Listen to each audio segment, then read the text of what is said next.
August of 2000, a buddy of mine that I have been partying way too long with for way too many days. I'm giving him a hard time about money he owes me, and he says like, "Hey, I know how to get your money back to you today." And this is the crazy part that everyone always like jumps out of their seat. He goes, "Let's go rob a bank." Now, a normal person at that point would just laugh and say like, "Okay, like next, like what's this happen? Let's go back to partying." But the me type of person is like, "Ooh, tell me more. Tell me more about this idea." Because, and then so this other thing that kind of happens in that, like your flex just now, totally like that is what happens. So what happened was there's these two kids that have been partying for too long, and both of them wants the other one to think they're super hardcore. We're so badass. And so both of us is hoping that the other person is going to say this is a bad idea. Neither of us wanted to be the person to say this is a bad idea because we both had to be the hardcore one. And so unfortunately, it was like this stupid game of chicken where the long story short is in the middle of a day in August of 2000, I drive my buddy to a bank. He goes in and robs the bank with a gun, with a face mask, jumps back in my car. We drive off and we're like, I think we're mostly excited. We're also like scared. We're also like, did this really happen? There's times in your life where you're like, what's going on? We drive up to his house and we're thinking, oh my gosh, that just happened. We're so hardcore. Now, mind you, again, when he gets in my car, I'm expecting him to come in and say, I didn't do it. Just kidding. I didn't do it. Like totally. That. Yeah. He jumps in and I remember saying, whoa, I just kicked my monitor. I remember saying, oh, you did it? He's like, yeah, go. And I was thinking, holy shit.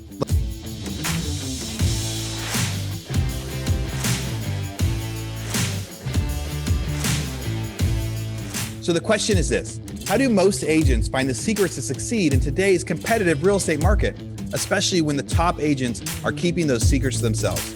That's the question, and this podcast will give you the answer. Hi, I'm Aaron Amuchastegui, and welcome to Real Estate Rockstars. Real Estate Rockstars, this is Shelby Johnson, and today I get to interview Aaron Amuchastegui, your regular Real Estate Rockstars host, but I am the captain now. So what? That is an awesome interview. I'm the captain now. You have to own that I'm the captain now. Dude, I thought I did. I rehearsed in front of the mirror this morning, but I guess it wasn't up to par. Damn it. But that's okay. Okay, so before I ask you a ton of questions, I want to do like a flashback, little rewind about how we got here. So it was 2022. It was the first ever Real Estate Rockstars mastermind. And I don't know if you remember this, but it was like day one. And we had those picnic tables outside. Everyone was eating lunch. And I came over and I sat at your table and I was like, yo, dude, like, what is your story? Like, I feel like I don't know who Aaron is. And that was the first opportunity that I got to hear at least bits and pieces of your story. And I was blown away for so many reasons. Like, I came back raving about the mastermind, but also about like Aaron, his story. It's wild, like, holy shit. And so then fast forward a year and it's 2023 Real Estate Rockstars Mastermind just a couple weeks ago. And we were on one of our little morning runs and I asked you, I was like, yo, like, when are you going to share your story? Like, when are you presenting? And being the humble man that you are, of course, you're like, no, like, they already know me. And I'm like, bro, give the people what they want. So this is our chance to flip the switch. And it's about time that we get to hear about the man behind the mic.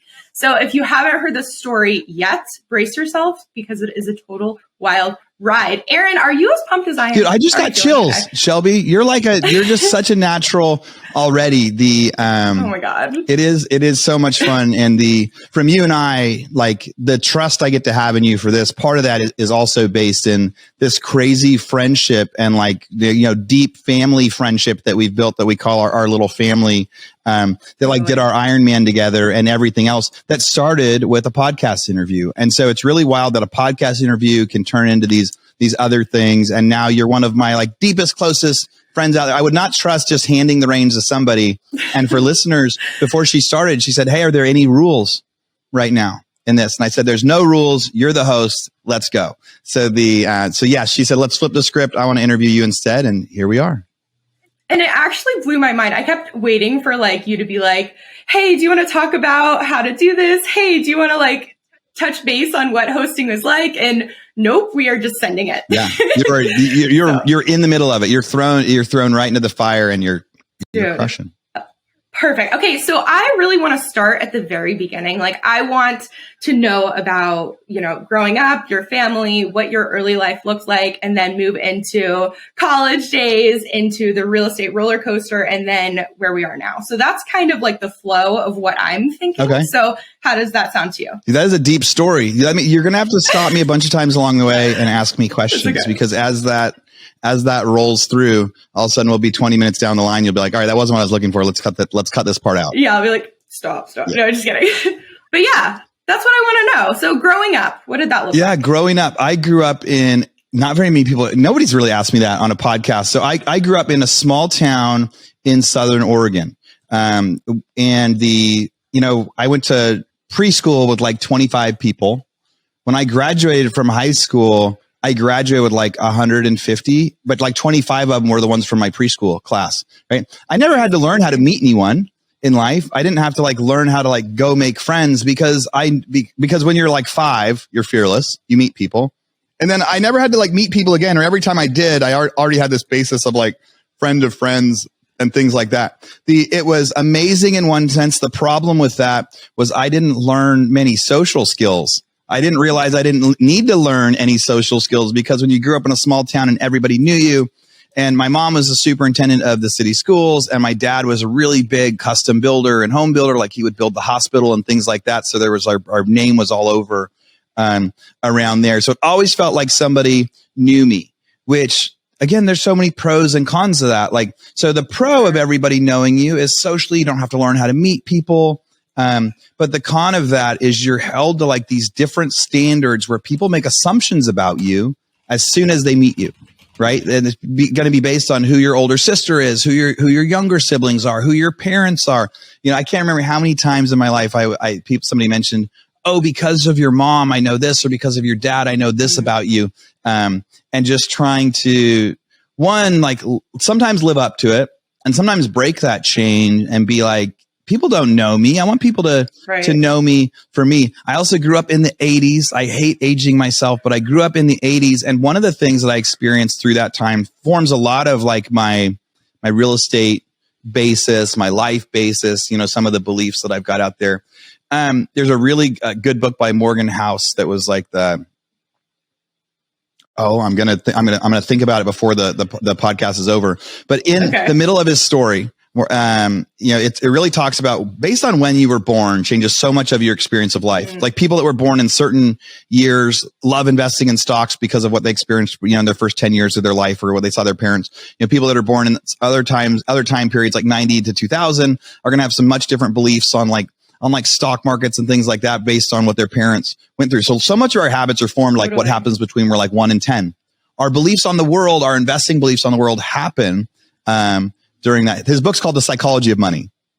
You did it. You got there. Psychology of Money. Otherwise, we're going to be like 20 minutes down the line. So I think those years are important. So years 1 through 10, 80s in Southern Oregon. So I remember when I was really, really young, my dad was a home builder. His parents were like developers, and they were like buying land to subdivide it, which was a really cool thing. And then like mid 80s, and it was a logging town. Most of the money in that town came from logging. Now somewhere like early 80s, mid 80s, they made the spotted owl became a protected species. When that became a protected species, everyone like in Klamath Falls lost their jobs. This logging town. So we lived in a city where all of a sudden nobody had jobs anymore. And my dad went from being a developer to like trying to go check out other cities to see where he was going to go get to work, trying to apply for other jobs. He was selling fireplaces door to door. I remember time periods where it was like there was milk in the fridge, but I wasn't supposed to be the one drinking out of it because we only had a certain amount of money and dad needed energy. And also part of that growing up, what he really instilled on me was a lot of kind of like hard work. As we were doing different things. Now, everybody says that, but I remember, in the summers, all my friends got to go play, and he would send me to go like weed eat all of these like hillsides and stuff that they owned. And he was like, I'll pay you for it. I'm like, I don't care if you pay me. I don't want to do it. Right. So I would spend the summer just like weed eating for just days, just cutting down the grass on all these developments that they had essentially bought, but they couldn't sell lots on because the market had changed. Or I remember like snow days where school would get canceled because of too much snow, and everybody would be sledding, having the time of their life. And I was having to shovel our roof and shovel our driveway and shovel other people's. My dad always just pushed me like, you've got to go work during all these times. So I was kind of pretty resentful during some of those times. So, but got through it. The funny part, so much funny part of my story is like through high school, I was a wrestler. I loved wrestling. I loved golfing. I was like voted most likely to succeed. I was the salutatorian. Like that means all A's and a B through high school. Super nerd. I was a nerd. I was a really good high performer. That's what I talk about. I didn't know how to meet people. So like, I'm 18 years old. I get ready to go off to college and I'm thinking my whole world's in front of me. And I had some chips on my shoulder. I had some like life experiences and strengths that I didn't know were strengths yet. And then I was getting ready to head off. What questions do you have about that period before we jump into my gosh, there's so much. Yeah. Okay. So question about, you said it, growing up in different time periods really shapes you and how you think about investing and whatever. How do you think growing up in the 80s shaped you initially, and has it still, or has that evolved? Yeah. The getting to see my dad go from being like wealthy to like selling fireplaces door to door to pay the bills. That helped me quickly like see like, hey, sometimes that happens in life, and you don't get to sit around very long and say, poor me. When something happens, you like got to quickly get into action, and nothing can be below you. Right. And that really helped me, later in life on a part of my story that I'll get to, of going from like being in one place and getting to another. So learning from him when I was like 5 or 6, like, you do what needs to be done for yourself, for your family, for whatever. So like, doesn't matter how good things are. If that changes, you got to be willing to push forward and do whatever it takes.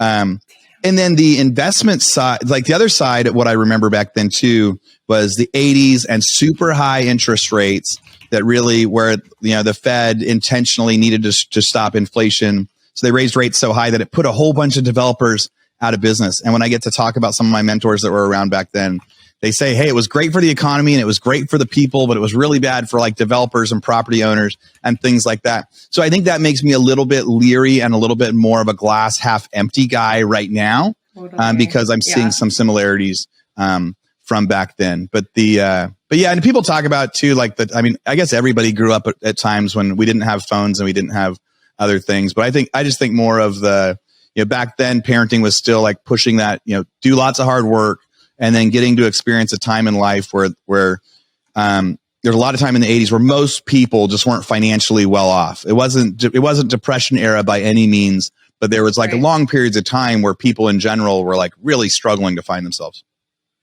I think that's really cool. And that's really good insight that you have. Because like for me personally, I grew up in the 90s and I didn't get into real estate investing or real estate in general till like 2018. So I've only seen this very small little world. And I feel like I'm missing in so many ways, like the bigger picture, which I find you have a lot of insight on, and it's super valuable. So I'm just saying that's really cool. And then, okay. So I want to ask more questions on that, but I think I'm going to move on. So after this, you're 18, you've lived in this town where everyone knows you, they know your family, and then you go off to college. Is that right? Yeah, that's right. What does that next piece look like? Man, this is so much fun as we get to start to go through this. It's my favorite. One of those, I talked about also kind of having a chip on my shoulder. So I was the nerd that got all the good grades, but I also didn't like being known for that, because I felt like part of that was because of, pressure that gets put on us for whatever reason. We could say family puts it on me. I could say my dad put it on me. I could say that I put it on myself because I misunderstood, whatever. But like pressure. So part of like, I didn't like it when people were like, hey, you're a nerd. So then half of my life was this guy that was doing that. And I definitely very much was. And then the other part of me was like, well, what can I do to counteract that? And I remember like, trying, smoking weed for the first time and like smoking cigarettes and starting to party. And what I really liked, what started to happen in like my junior and senior year of high school was like my mindset, the brain mindset was first, it was like, we were smoking weed with buddies. And then it was like, oh, we're paying for this. And then it was like, well, what if you bought like, what if you bought more? What if you bought more of that? And so it got to this point where I started like in my brain was like, so if I was able to get like a pound of weed from Mexico and sell it to my buddies, then I could smoke for free and I could make $1 gazillion. Dude, business. So instantly I turned like this thing and I loved it. I mean, I tell you what, I loved it like my senior year when people would like come to a party and they'd be like, we want to get some weed. And they go, oh, Aaron has it and it's in his backpack. And the reaction that people would give me of like, oh my God, Aaron, you were the last person I was going to expect that would be the one selling weed here. And I was like, yes, you loved that. That's what I wanted. Yes. I wanted to like re-show who I could be instead, like forcefully creating this other persona. Like, you don't know me. Yeah. You don't know me. Like, look at, I'm a bad kid too. I'm not just a good kid. I'm a bad kid too. Yeah. So I go to University of Oregon. I'm really excited about getting up there. First, I like move into the dorm.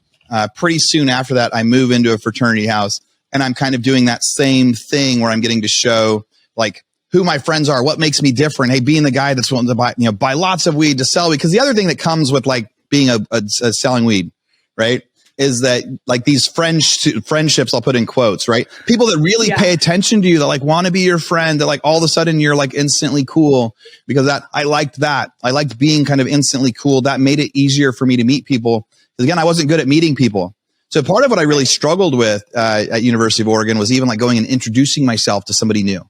Like as I went from a small town to a giant town. And so that kind of pushed me into like essentially finding the friendships where like weed and those environments really helped. And the end of like, and you had instant value. So like the end of my like freshman year there, all of a sudden, like I'm partying a ton. I'm living in a fraternity house. I start experimenting with all sorts of drugs instead that were like that. But I also got all A's. And it was in the University of Architecture. Yeah. So I was still like getting the good grades. So the problem with that is I couldn't really tell if I was making, that bad of decisions, because of that. But, so I got through my first 2 years at University of Oregon. And then like that next summer, man, my life really like wrecked shop, for a little, like had a big change that kind of changed everything. But, any questions about that last section? Gosh, no questions on that. It's just this next part is the part that also blew my mind. But so yeah, no questions. Yeah. Continue. Yeah. See, and this next part, like I had, I think it's on like maybe 2 podcasts that are out there.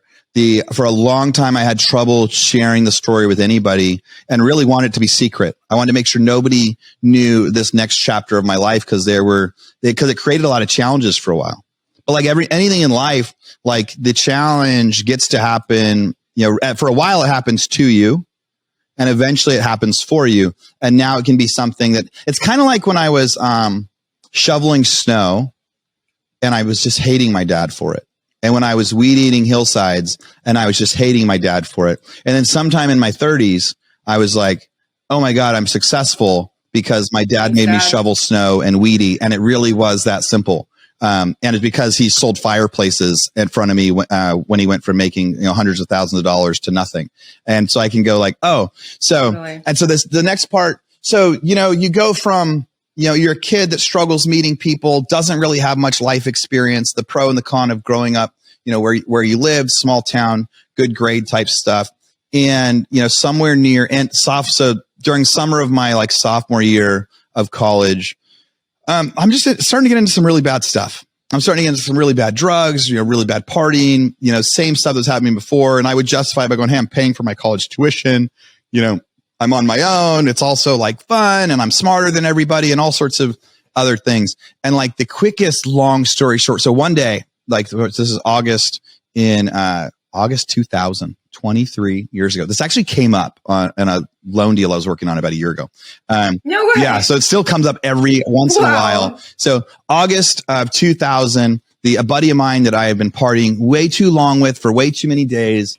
I'm giving him a hard time about money he owes me. And he says like, hey, I know how to get your money back to you today. And this is the crazy part that everyone always like jumps out of their seat. He goes, let's go rob a bank. Now, a normal person at that point would just laugh and say like, okay, like next, like, what's this happen? Let's go back to partying. But the me type of person is like, ooh, tell me more.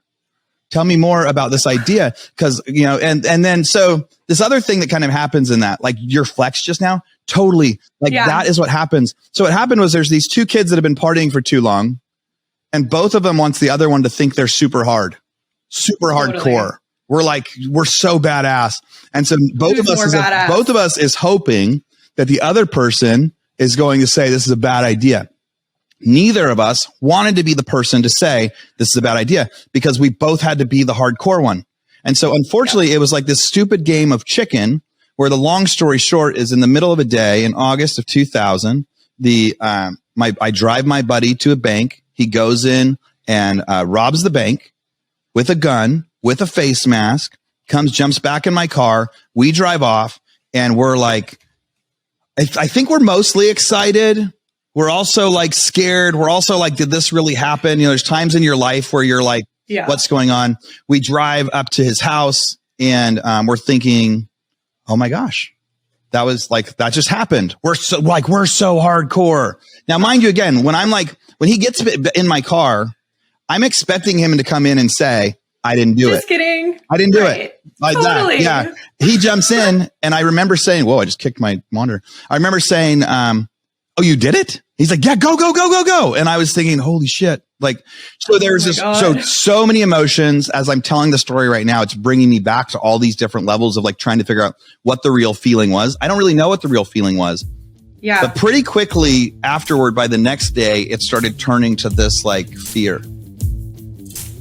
Hey, real estate rock stars. This is Amuchastegui, and I'm interrupting myself to bring you this commercial break from one of our sponsors. There's somebody I've been looking at for a long time, and when they reached out to me, I said, yes, we have to be able to do this deal. So that sponsor is Follow Up Boss. There's a lot of superstars out there that use Follow Up Boss. What's your favorite CRM? We're using Follow Up Boss. We use Follow Up Boss. So we use Follow Up Boss. I love Follow Up Boss. I love it. We have action plans now for bringing on new agents. We have action plans for our recruiting. We call them action plans in Follow Up Boss, which will trigger tasks for the agents to do as far as calling. Follow Up Boss I like more for the integrations with everything, MailChimp, Call Action, all those different products. I will say we used Sync, and we switched from Sync to Follow Up Boss. Honestly, the greatest CRM I've ever used. I've used Brivity, Sync. I've looked at Boomtown, like Real Geeks, just a bunch of different ones. But me personally, I fell in love with Fub about like 7 months ago when I first started using it. I've used Boomtown. I've used LineDesk. I've used Conversion. And I think Follow Up Boss gives you the most integrations that are simple, and it gives you the best ability to go and integrate large things into one single solitary platform. Yet at the same time, it's still affordable. I do like Follow Up Boss better just because you can text from the app and things like that. It's just a little more convenient for me. It tracks everything that I need. I can customize it if I want. If I want to go smart list based, that's fine. If I want to go task based, it's fine. I think it's one of the best systems, and it's very user friendly. It just really helps me never drop a ball because it's so user friendly. I don't have a one horse in the race with Follow Up Boss. Purely objective, Follow Up Boss has been the best one that we've found. Now, I've used Follow Up Boss. We've actually used it in our non-real estate businesses as well, because it's so good at being able to set timers, set automatic texting and emailing. So here's what we got. For Real Estate Rockstars listeners, you get a 30-day free trial. That's normally 14 days. So in order to get this, you go followupboss.com, just like it sounds, /rockstars. Go there, get your 30-day free trial, and check it out. Especially if you aren't using any systems or any CRMs yet, this will be a great one for you to start with. Thanks again. Now back to our show. Now, I might get some dates and like times wrong, like how long it lasted, but pretty soon after, I remember my dad reaching out to me and said, hey, there was a Honda CR-V that was reported being nearby there. And he knew that I was up to no good in my life. Yeah. And he knew I was in town. I wasn't supposed to be in town. I was supposed to be living in Arizona at the time. And he was like, so what happened? Was that your car? What's going on? And that was my car. That was the kind of car that I drove. And so at that point, I went and turned myself in. My dad had gotten me an attorney, and we were thinking like, okay, we're going to be able to get through this. Now, there was a bunch of denial going on at that time because I was still pretty drug induced in my life. And so the crazy part was we get down there, we start talking to the district attorney, and what he tells me is, hey, here's what's going to happen. You're going to like tell us what happened. You're going to admit to everything. And then you're not going to do any prison time. You'll end up getting a felony, but we'll be able to take it off your record. You'll do like 30 days in jail. But you can do it like on the weekends. So it'll be no big deal. But we're going to send you to rehab. And I'm like, and my attorney's like, yes. And I'm like, yes. So we go through that process, and it's like 4 days of interviews, because also what comes out at that point, like part of the deal is like, hey, you tell us everything, you're not going to get in trouble. So I'm like, I also sell weed. I also did this. Cause I'm like, I'm going to get a clear slate right now. All the things that were in the back of my mind of like crimes I've committed, I'm going to just tell them. Confessional. Yeah, it was. So I'm like, this is going to be so cool. Well, yeah, they were not expecting that I was going to have 3 days. Like they thought that I was a good kid that maybe made one bad decision on one bad day. So that didn't really help my case, even though. So, all right. So I'm in rehab thinking this is great. This is like 2 weeks later now. I'm in a rehab center, and I have my deal. And then I get a call, and they said, hey, from my attorney. And they said, hey, there's another attorney that's reaching out to you. He's a federal attorney, and you need to call him. And so the U.S. Marshals came to my rehab center, and they said, hey, you're getting indicted tomorrow in federal court, and you need to come over to it. And I was like, what do you mean? I'm getting indicted in federal court. This is already like, we're already like signed, sealed, collected. Yeah, like, we're done. Like we're done with this. Totally. And they go, no. So I go to this other court, and the long story short is they said, hey, the feds are not, we're not going to honor this deal that you were given, because we don't think you should have been given that deal. We think it was because of, whoever you were in that community. And so we're not going to honor that deal. So now you're getting indicted. Well, the problem was I had already told them everything, and they have everything recorded, and they have all of the evidence of everything. And that was a pretty scary time. So that big moment was like, hey, there's a lot of feelings. This isn't fair. Life isn't fair. This isn't what was supposed to happen. Mission number one was try to make sure I get to like stay out of prison on release while they're waiting for essentially. But now I was given a trial, right? So it's like now I was getting indicted. I was lucky enough to get held on pretrial release, which pretty meant like, all right, so my trial was going to be 6 months from now, but I could like finish rehab and go home. I had to get drug tested all the time. I had to go, like, they were able to keep track of me like a probation officer ahead of time. Over the next 6 months, we kept trying to like fight it and like come up with videos and things like that. And the federal prosecutor said, look, so when they indicted me, it was like United States of America versus Aaron Amuchastegui for terrorism, because at that point, holy shit, so terrorism, acts against the U.S., like conspiracy, all these crazy things. And so as they announce it, they're like, each of them has a maximum sentence of like 75 years. And so the guy in I remember the attorney in May said, look, we can take this to trial on a contract clause, and you can like go down with the ship saying you were made this deal, and we may have to honor that at your trial. He goes, but if we do that and you lose, we're throwing the book at you, and you'll spend the rest of your life in prison.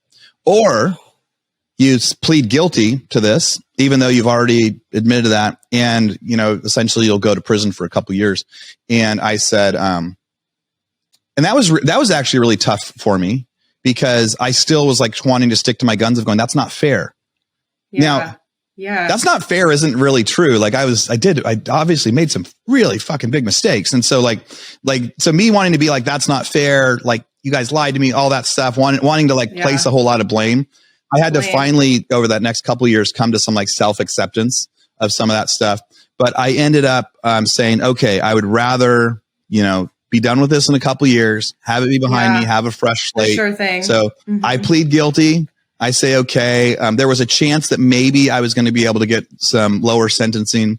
I had a quick little story with it. So part of what was happening with the sentencing was originally we actually thought when I pled guilty that I was going to get between 5 and 6 years.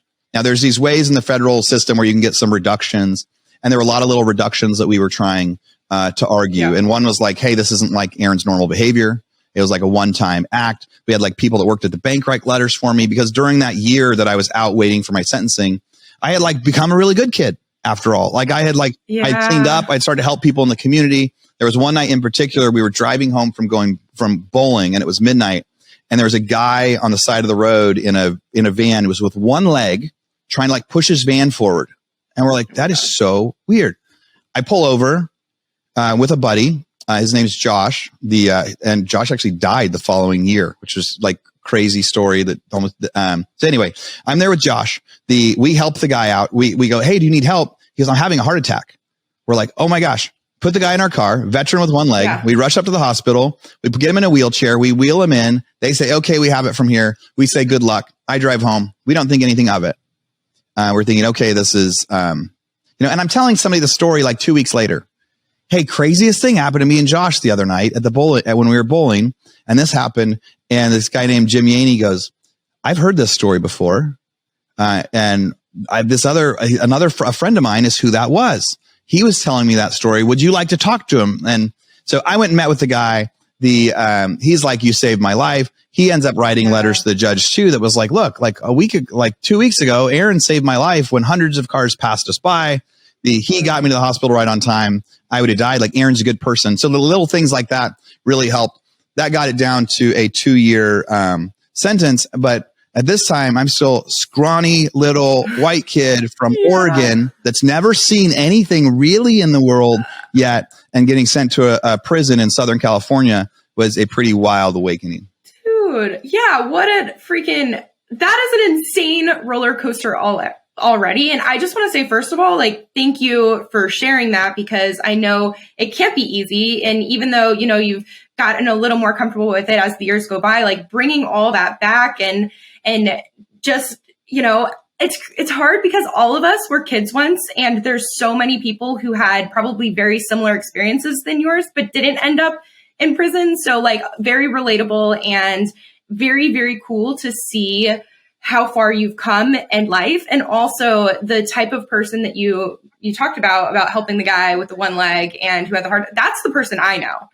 That the person I know is the one who would stop and help anyone who puts forth extra effort to reach out to a friend, to send a little care package, to, just make people feel welcome and take care of the world. So anyway, I just want to say thank you before we moved on to anything else.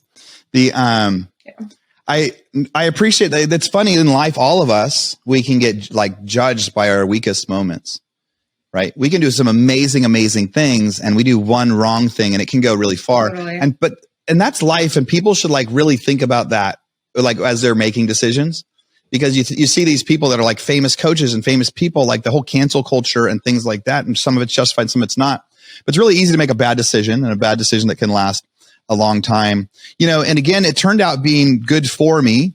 So I was 21 years old getting sent to a Southern California prison, which was a wild, wild experience because it's very race driven. In my life, I never had to talk much about race, but there's 150, white people there out of 2,500 inmates that are there. And so definitely the minority for the first time in my life.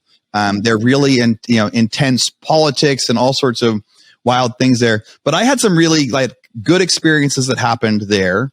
And some of them it was one of the first times in my life I had to learn to grow up on my own with nobody that could help me, nobody that could bail out. There were times when I was younger, I'd get pulled over like with weed, but they'd be like, oh, we recognize your dad. I have a storage unit at your dad's place. Like the cop would say, like, good to see you. See you later. And so like, so it was the first time in my life, I had to be just me.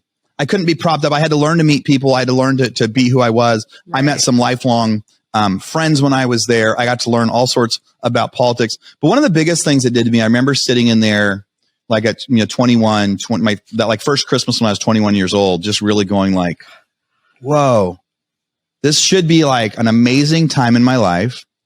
And maybe one of the first times that I really got like, this is all my fault. Like, such an amazing time in my life, but I'm sitting here because of bad decisions I made. I got to make up for this. Like, I was supposed to be somebody special. I was supposed to be somebody amazing. I was given all these tools, and instead of using them for good, I used them for evil. Like, I need to really like make up for lost time here. I need to really kick it into high gear. And so that was the point when I started like taking online college classes. I was the GED teacher when I was in there, which has I met some of my craziest friends that like when race riots and stuff would happen, those guys would make sure that I never got into any trouble. Like I had the most giant guys. They're still my friends to this day that made sure like nothing bad would ever happen to me when crazy stuff would happen. But I ended up. Oh. Go ahead. Well, so you're talking talking about how you were sitting there in Christmas and you had this like realization, it came over you about, you know, how you were given so much and you're essentially wasting tons of opportunity. But because a lot of people are in bad situations and they'll sit in it for years and they'll blame people till they die. So what do you think how did you snap out of that? Was there any like book or friend, or was it just you and your own thoughts? What did that look like? Yeah, it's such a good question. And I hope that some of these answers give it justice. Cause just as you're asking that again, I'm like, yeah, those moments are so important. Like we will all have moments of like extreme failure, right? And sometimes that's going to feel more extreme than others. Sometimes it's going to be losing a relationship. Sometimes it's going to be losing a business. Sometimes it's going to be losing lots of money. Sometimes it's going to be making decisions that like got other people fired. And you see other people like experience loss because of things that you've made, you know, friends that have killed themselves that like the last time they tried to call, I didn't call back, and like all sorts of stuff, right? We all have these like experiences that happen that get to be pretty devastating. And I think it's really important to actually live in them for a little bit. Because without regret, we don't have learning. So you have to have some pain and some regret and really think about what went wrong.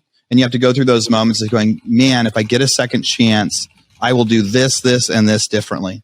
So I think there's this combination of like learning the lesson and really reflecting on it. The benefit of having a lot of time to reflect on it and not having a way to cover it up. I think the people that stay in stuff for a long time are also covering it up in all sorts of different ways. By partying a lot, by like getting distracted by things, by like relationships. There's all sorts of ways to like not have to deal with the issue. But I think, you know, it being the holiday time really amplified the reflection point of going like, man, I'm super, super lonely right now. Like I'm super, super lonely. How did this happen? And like getting different letters and different things. And so I think it had been on my mind and stuff I was thinking about, and then that getting amplified by the holiday, and then also like just doing some journaling around that time. So I think for a lot of people to snap out of it, there's like, we're going to be giving all these different opportunities where emotion is like amplified. Like around holidays, it happens. Around like birthdays, it happens. It could be like around an extreme event. That's why like Tony Robbins events or like masterminds, like things like that, like emotions can get amplified to the point that makes it happen faster. Because people do tend to sit in it longer than they need to. And I think if anybody has been going through something, you have to ask yourself, like, have I learned my lesson from this? Like, what lesson am I supposed to be given? Like, how is this supposed to happen for me? What lesson am I supposed to be learning right now? And sometimes when something bad happens, you're not there yet. But if you're there in your bad experience and you've learned your lesson, you're like, yeah, I actually know my lesson that I was supposed to learn here. I know why this happened for me. Then it is absolutely your duty and your time to step out of it and move on from it. Like if the lesson has been learned, you don't get to sit in it anymore. You're only supposed to sit in it until you learn your lesson. And the moment you've learned your lesson, like you owe it to yourself and everybody else and everybody that you get to teach that lesson to later, that now's the time to snap out of it and move on. Dude, that's so fucking powerful. Like all of that. Yo, Behind Bars did not see that coming. Thanks for joining us for part 1 of our hero's journey. Same time, same place next week to see how Aaron bounces back after his legit prison time. Peace. All right, real estate rock stars. This is Aaron Amuchastegui jumping in again to thank you for listening to the show. Hopefully you guys loved listening to that one. And I want to make sure that you know about all of the extra resources that we have. And also we need your help. They say podcasts are free. You get to listen to podcasts for free. But what is the cost of that podcast? I would say if I could beg you to pay anything for that podcast, I would say the cost of the podcast is going and giving a review. So whether you download it on Google or Apple or YouTube or anywhere else, please go give us a review. Say what you liked, what you didn't like. It helps us get better guests. The more reviews, the higher we get in the rankings. Right now, we are the biggest podcast out there for real estate agents, and we want to keep that spot because we know there's lots of podcasts out there. So go give us a review. Also, be sure to go to hibandigital.com. If you liked any of the resources that those real estate agents talked about, we've got a huge video vault of those resources for free. Every penny that comes on the podcast that we interview, they give us something that helps them get their deals or helps them work with their clients. And we put that in the toolbox in our vault for you. So go to hibandigital.com and you can get it. If you're looking for real estate education, go to rebusuniversity.com. We have all sorts of courses in there to help agents succeed in real estate. How to get the listing, how to negotiate deals, how to become an investor, all sorts of different stuff, rebusuniversity.com. And if you want to chat with me, go find me on Instagram. And if you come find me on Instagram, you can send me messages. Tell me what you want to hear. Tell me what you liked, what you didn't like. We try to put a bunch of content out there too. You can find me in 2 different places. It's at rerockstars.com for our Real Estate Rockstars page, or at aaronamuchastegui.com for my personal Instagram page, where I can chat with you about all sorts of different things. Thanks for listening. We'll see you again soon.